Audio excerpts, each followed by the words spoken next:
If you have been backpacking or hiking for any amount of time, you've probably at least heard of the 10 essential items list.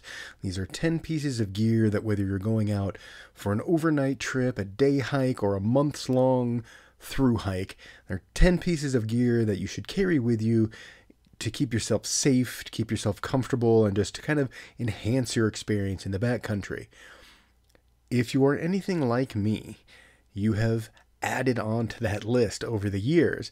And in this video, I want to talk about 3 pieces of gear that I have determined are essential to my backpacking experience. Now, full disclosure, several months ago, my buddy Ghost Mule over at Everyday Backpacker did a video on his essential, non-essential items. I enjoyed his video so much, I thought, I'm going to do one of my own. So what makes an item essential?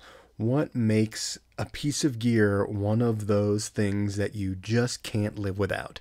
Well, in my mind, it has to be something that enhances your experience so much that if you do a trip without it, the trip maybe isn't as good as it could have been.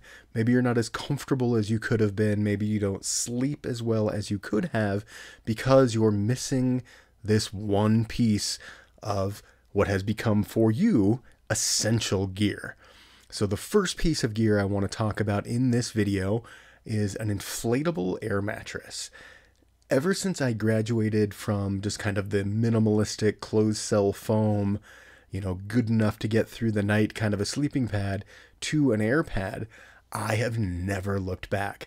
I have taken one with me on every single trip, and I have tried a dozen different brands, different makes, different models, different thicknesses, different insulation levels.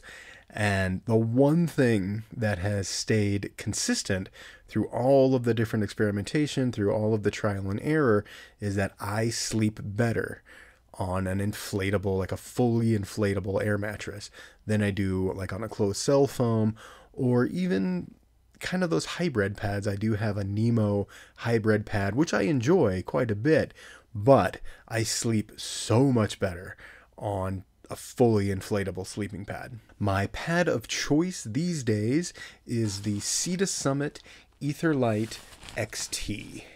This pad is so comfortable. It is the very first pad I've ever carried that I was able to sleep through the entire night. Typically on backpacking trips, and to a smaller degree even at home, I'll toss and turn all night. I'll wake up several times during the night. And the Etherlite XT is the first pad I've taken into the backcountry where I slept a full 8 hours. I slept through the entire night without tossing and turning, without waking up. And that's pretty remarkable to be able to get that kind of sleep, to be that comfortable in the backcountry where you can sleep through an entire night. And in fact, I like this pad so much that one of the only things I asked for this holiday season was the Etherlite XT Extreme, which is the 6.2 insulated 4-season version of the sleeping pad that I typically carry. So I'm very excited to be able to add that to my winter kit. That way I can get that same level of comfort, that same quality of sleep with a much heavier insulation level, which will keep me much warmer when I'm setting up my shelter on the snow. Now, I would be remiss if I didn't mention that my relationship with the Etherlite XT got off to kind of a rocky start. The first one that I bought delaminated around the welds on the little circles that cover the entire pad. There's little, it's almost like a quilted look, and there's little circles in the corners of the quilted areas. And the first pad I bought completely delaminated, wouldn't hold air for more than 15 or 20 minutes at a time. And I was pretty disappointed. So I reached out to Sea to Summit's warranty department, and I got to tell you, it was such a fantastic experience. They were very, very quick to respond. They asked me a handful of questions. I sent them a video of what the pad was doing. They wrote me right back. They said, it looks like it's delaminating around those welds. This is absolutely covered under warranty. We'll send you a new one out right away. And within 5 to 6 business days, I had a brand new pad that I've taken on several hikes now. It spent a pretty significant amount of time in the backcountry with absolutely no problems. So cannot recommend Sea to Summit highly enough. It is so cool to purchase a product, especially something in this price range. You know, you spend this kind of money on something, you want it to work well, you want it to perform as promised, and when it doesn't, you want that company to stand behind the product, and Sea to Summit absolutely stands behind their products. Up next on my personal essentials list is a stove. I love having a warm breakfast in the morning. I love having hot coffee in the morning. And I really, really love having a warm dinner at night, especially after a long day on the trail. I know there's a huge weight savings in, cold soaking or going stoveless or things like that. And I am absolutely willing to take the weight penalty to eat a warm meal in the morning, to have that hot coffee, and especially to have that warm meal at night. There is something so comforting about even just the process of making the meal. Even something as simple as pouring boiling water into one of those boil and bag meals. It gives me time to sit and think, kind of reflect on the day, plan the day ahead if I'm doing a multi-day hike. I just can't imagine going on a backpacking trip without a stove at this point. The access to that warm meal in the morning and that warm meal at night bring me so much comfort and just so much happiness that I don't see the point in not bringing one. I have two kind of go-to stoves that I carry depending on the season. I will carry my Jetboil Minimo in the winter months, especially if I'm camping on snow, if I know it's going to get very, very cold or it's going to be very, very windy. The extra bulk and the extra weight of the Minimo absolutely pay for themselves tenfold when I'm able to boil water super, super quickly.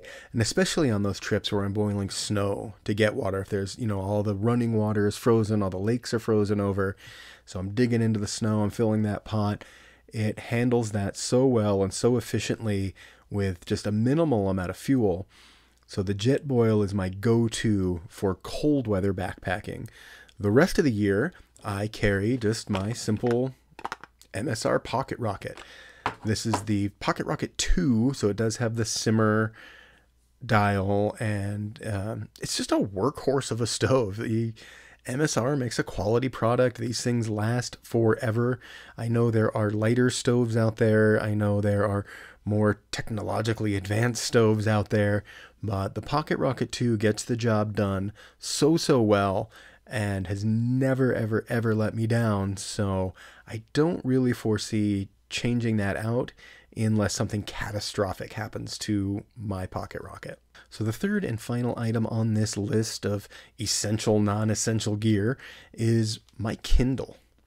I really, really love having something to read at night.